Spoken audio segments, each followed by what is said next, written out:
Bismillahirrahmanirrahim. Alhamdulillahirabbil alamin. Wassalatu wassalamu ala asyrafil anbiya'i wal mursalin sayyidina Muhammadin wa ala alihi wa sahbihi ajma'in. Alhamdulillah, para jemaah dirahmati Allah Subhanahu wa taala, kita mulakan dengan memanjatkan kesyukuran kita kepada Allah dapat kita meneruskan pengajian pada hari ini, dan insya-Allah kita akan masuk ini pada kitab Umdatus Salik karangan Al-Imam Ibn Naqib Al-Masri. Dan pada kali yang lepas kita sedang membicarakan berkenaan dengan syarat-syarat yang sah salat jamaah. Daripadanya kita membicarakan berkenaan dengan kewajipan bagi makmum untuk sampai kepada imam. Dan penulis menerangkan dua situasi. Situasi yang pertama adalah kalau sekiranya imam dan makmum berada dalam masjid, dan situasi yang kedua kalau mereka berada di luar masjid. Kalau sekiranya mereka berada dalam masjid, maka syaratnya adalah makmum mesti mengetahui gerakan imam. Maka sah salatnya walaupun dia tidak dapat sampai ini kepada imam dengan sebab tutupnya pintu ataupun di bahagian atas ini masjid dan sebagainya. Manakala kalau sekiranya kedua-dua mereka berada di luar masjid, maka diwajibkan makmum ini sampai kepada imam, dan dia tidak boleh lebih daripada 150 meter, iaitu 300 zira'. Dan kita membicarakan semalam berkenaan dengan lautan, api, jalanan, ini semua tidak menghalang ini makmum sampai ini kepada imam. Dan kalau sekiranya makmum ramai, maka makmum yang di sebelahnya, makmum yang di depannya ini dikirakan sebagai panutan yakni bagi makmum yang di belakang, sebagai mengetahui gerakan imam ini yang berada di hadapan. Jadi dengan itu alhamdulillah kita telah habis ini bab berkenaan dengan melakukan solat ini jamaah ataupun syarat-syarat melakukan solat jamaah. Pada hari ini insya-Allah kita akan masuk kepada yang seterusnya, yang mana penulis ini mengatakan di sini bab al-awqatul lati nuhiya 'anis salati fiha. Yani ini adalah bab ini berkenaan dengan waktu-waktu yang diharamkan kita melakukan solat di dalamnya. Maka beliau mengatakan tahrumus salatu wala tan'aqidu, salat diharamkan dan tidak sah salat tersebut pada waktu yang akan disebut ba'di salatil asri, apabila kita melakukan salat asar. Maka ini semua adalah 5 waktu-waktu yang diharamkan kita melakukan salat. Jadi yang keempat dengan yang kelima dibalik kepada perbuatan kita setelah kita melakukan salat. Manakala kalau saya belum melakukan salat asar ataupun salat subuh, belum lagi waktu haram. Misalnya saya lakukan salat subuh pada 6 pagi. Bilakah mula yang ini waktu haram ini bagi saya? Dia adalah selepas saya melakukan salat subuh. Begitu juga selepas saya melakukan salat asar. Maka yang keempat, yang kelima dia berkait dengan perbuatan salat. Manakala yang pertama, yang kedua, yang ketiga dia berkait ini dengan masa. Jadi kita boleh membagikan 5 perkara ini kepada 2 perkara. Pertama sekali adalah waktu haram yang berkait dengan masa. Yang kedua adalah waktu haram ini yang berkait ini dengan yang ini perbuatan. Maka 3 masa berkait ini, 3 perkara berkait ini dengan masa, 2 perkara yang ini berkait ini dengan yang ini perbuatan. Selepas itu penulis mengatakan wala yahrumu fiha ma lahu sababun kajanazatin, dan tidak diharamkan kalau sekiranya kita melakukan salat yang mana ada sebab, dan sebab yang dimaksudkan di sini adalah sebab yang datang dahulu. Sebab kita dalam mazhab al-Imam Syafi'i kita membagikan salat kepada 2 bahagian. Kita ada salat yang sebabnya datang kemudian, dan kita ada salat yang sebabnya datang dahulu, dan kita ada lagi satu yang salat yang tidak ada sebab, dan juga kita ada salat yang seiring ini dengan sebab. Jadi semua sekali ada 4 ini pada hakikatnya. Jadi kita ada salat yang sebabnya datang dahulu, salat yang sebabnya datang kemudian, salat yang tidak ada sebab, dan salat yang seiring ini dengan yakni sebab. Maka di sini penulis ini mengatakan tidak diharamkan kalau sekiranya kita melakukan salat yang ada sebab. Yang dimaksudkan oleh penulis di sini adalah yang ada sebab yang datang dahulu, dan bukan yakni sebab yang datang kemudian. Cuma di sini dia tidak terangkan, cuma kita harus faham perkara ini. Jadi saya akan memberikan misal bagaimana salat yang datang dahulu dan salat yang sebabnya datang kemudian. Dia memberikan misal-misalan yakni bagi salat yakni janazah. Salat janazah dia adalah sebab yakni datangnya dahulu, yakni apabila berlaku kematian, maka diwajibkan kita melakukan salat janazah fardu kifayah. Maka ini adalah jenis yakni sebab datang dahulu. Maka dibolehkan kita melakukan salat janazah pada waktu haram. Ini adalah misal yang pertama. Yang kedua, dia memberikan misal tahiyatul masjid. Sekarang ini kita masuk ke dalam masjid, maka kenapa kita melakukan solat tahiyatul masjid? Sebabnya datang dahulu. Disebabkan kita masuk masjid, baru disunatkan kita melakukan tahiyatul masjid. Kalau kita tidak masuk masjid, tidak disunatkan kita melakukan solat. Maka ini adalah jenis solat yang sebabnya datang dahulu. Jadi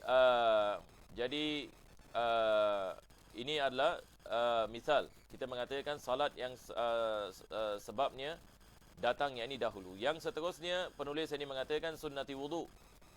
Kita mengambil wudu dan kita melakukan salat sunat wudu. Maka sebabnya datang kemudian dahulu. Kenapa dahulu? Sebab kita mengambil wudu dahulu baru kita melakukan salat sunatnya. Maka ini adalah jenis salat sunat yang sebabnya datang dahulu. Dan begitu juga dengan salat qada. Satu orang misalan dia tidak melakukan salat zuhur tadi misalan. Lepas itu apabila masuk waktu asar, selepas dia melakukan salat asar dia teringat misalan tadi dia tak melakukan salat zuhur, maka dia nak melakukan qada. Adakah dibolehkan dia melakukan selepas waktu asar? Dibolehkan. Apa sebabnya?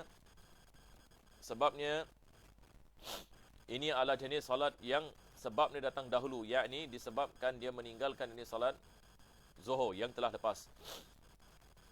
Maka dibolehkan baginya untuk melakukannya pada waktu haram. Dan ini juga kita ada hadis ini berkenaan dengan perbuatan Nabi sallallahu alaihi wasallam. Beliau yakni melakukan qada bagi solat ba'diyah selepas yakni solat asar. Itu sebab ini kita lihat dalam mazhab Syafi'i, al-Imam Syafi'i membezakan di antara solat sunat yang sebabnya datang dahulu dan solat sunat yang sebabnya datang yakni kemudian. Selepas itu penulis ini mengatakan la raka'atai ihram. Bukan yakni rakaat yakni ihram. Yakni rakaat ihram kita solat dulu baru kita ihram. Betul ke tidak? Kita solat dahulu baru kita ihram. Ini adalah jenis solat yang sebabnya datang kemudian. Kenapa kita melakukan solat? Sebab untuk ihram. Bila ihram nanti, yakni kemudian. Sama juga dengan solat hajat misalan, kita ada hajat nak berdoa kepada Allah, maka kita solat dulu. Tapi sebabnya datang kemudian. Begitu juga dengan solat istikharah. Ini semua adalah jenis solat sunat yang sebabnya datang kemudian. Maka tidak dibolehkan kita melakukannya pada waktu haram. Yakni 5 waktu yang disebutkan. Jadi saya telah membicarakan tentang solat sunat yang sebabnya datang dahulu. Lepas itu solat sunat yang sebabnya datang kemudian. Dan kita ada solat sunat yang tak ada sebab, seperti solat sunat nafil mutlak. Seperti satu orang mengatakan usolli lillahi ta'ala, Allahu Akbar. Ini adalah solat sunat nafil mutlak, solat yang tidak ada sebab. Ini juga diharamkan kita melakukan dalam waktu haram. Yang keempat adalah kita mengatakan solat yang seiring dengan sebab, seperti solat gerhana. Solat gerhana ini apabila berlaku gerhana, maka disunatkan kita melakukan solat gerhana. Maka selagi mana berlaku gerhana, selagi itu kita boleh melakukan solat. Maka di sini kita mengatakan sebabnya datang seiring. Maka bagi sebab yang datang seiring, maka dibolehkan kita melakukan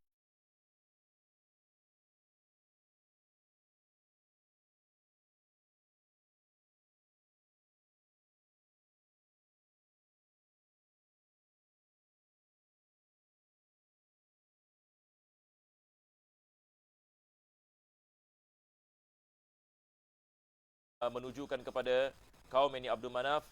Nabi mengatakan, janganlah kamu, wahai ini kaum Abdul Manaf, janganlah kamu melarang umat Islam daripada melakukan solat pada bila-bila masa mereka mahu melakukannya. Maka berdasarkan dengan hadis ini, maka ulama kita yakni mereka mengatakan ini adalah pengecualian yang dibagi tanah haram. Dan juga pengecualian ini yang kedua adalah apabila berlaku istiwa pada hari Jumaat, tidak ada masalah untuk kita melakukan salat. Ini khusus pada hari Jumaat, maka kita boleh melakukan salat di dalamnya walaupun pada waktu istiwa. Maka dengan ini kita telah habis membicarakan tentang masa-masa yang diharamkan kita melakukan salat. Dan seterusnya penulis beliau mengatakan babu salatil marid, yakni bab ini berkenaan dengan salat orang yang sakit.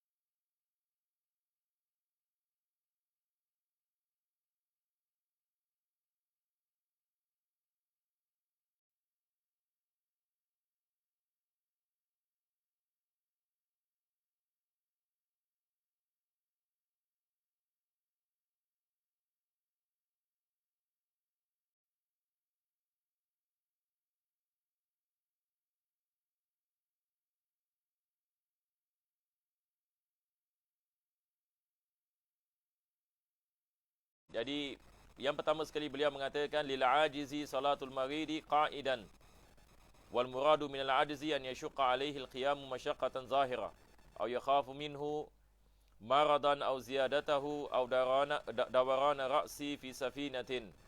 Yang ini penulis ini mengatakan kalau sekiranya seseorang itu tidak mampu untuk melakukan salat ini disebabkan dia sakit, dia tidak dapat ini berdiri misalan, dibolehkan ini baginya untuk dia melakukan salat dalam keadaan duduk. Yang ini satu orang ini mengatakan misalan kakinya tidak boleh berdiri, maka dia hanya boleh duduk, tidak ada masalah disebabkan dia ada sakit. Ini adalah satu keuzuran baginya untuk dia melakukan salat ini dalam keadaan yang ini duduk. Dan penulis dia menerangkan dhabit, yakni bagaimana kita nak mengetahui sama ada sakit ini membolehkan kita mendapatkan kelonggaran untuk kita melakukan solat duduk misalan, ataupun tidak dibolehkan. Maka dia mengatakan kalau sekiranya penyakit itu ataupun kesakitan itu dia menyusahkan seseorang untuk berdiri sebagai misal. Yang ini misalan ada orang yang ini dia mengatakan dia boleh berdiri tetapi dengan kesusahan yang sangat susah misalan. Yang ini disebabkan kesakitan dan juga yang ini disebabkan ditakuti dia boleh jatuh misalan. Maka ini kita mengatakan keuzuran baginya untuk tidak berdiri dalam salat. Dia boleh yang ini melakukan salat dalam keadaan duduk disebabkan dia merasakan kesakitan yang sangat apabila dia berdiri, ataupun dia tidak boleh berdiri langsung. Maka dalam keadaan seperti ini dibolehkan baginya untuk dia melakukan salat dalam keadaan duduk.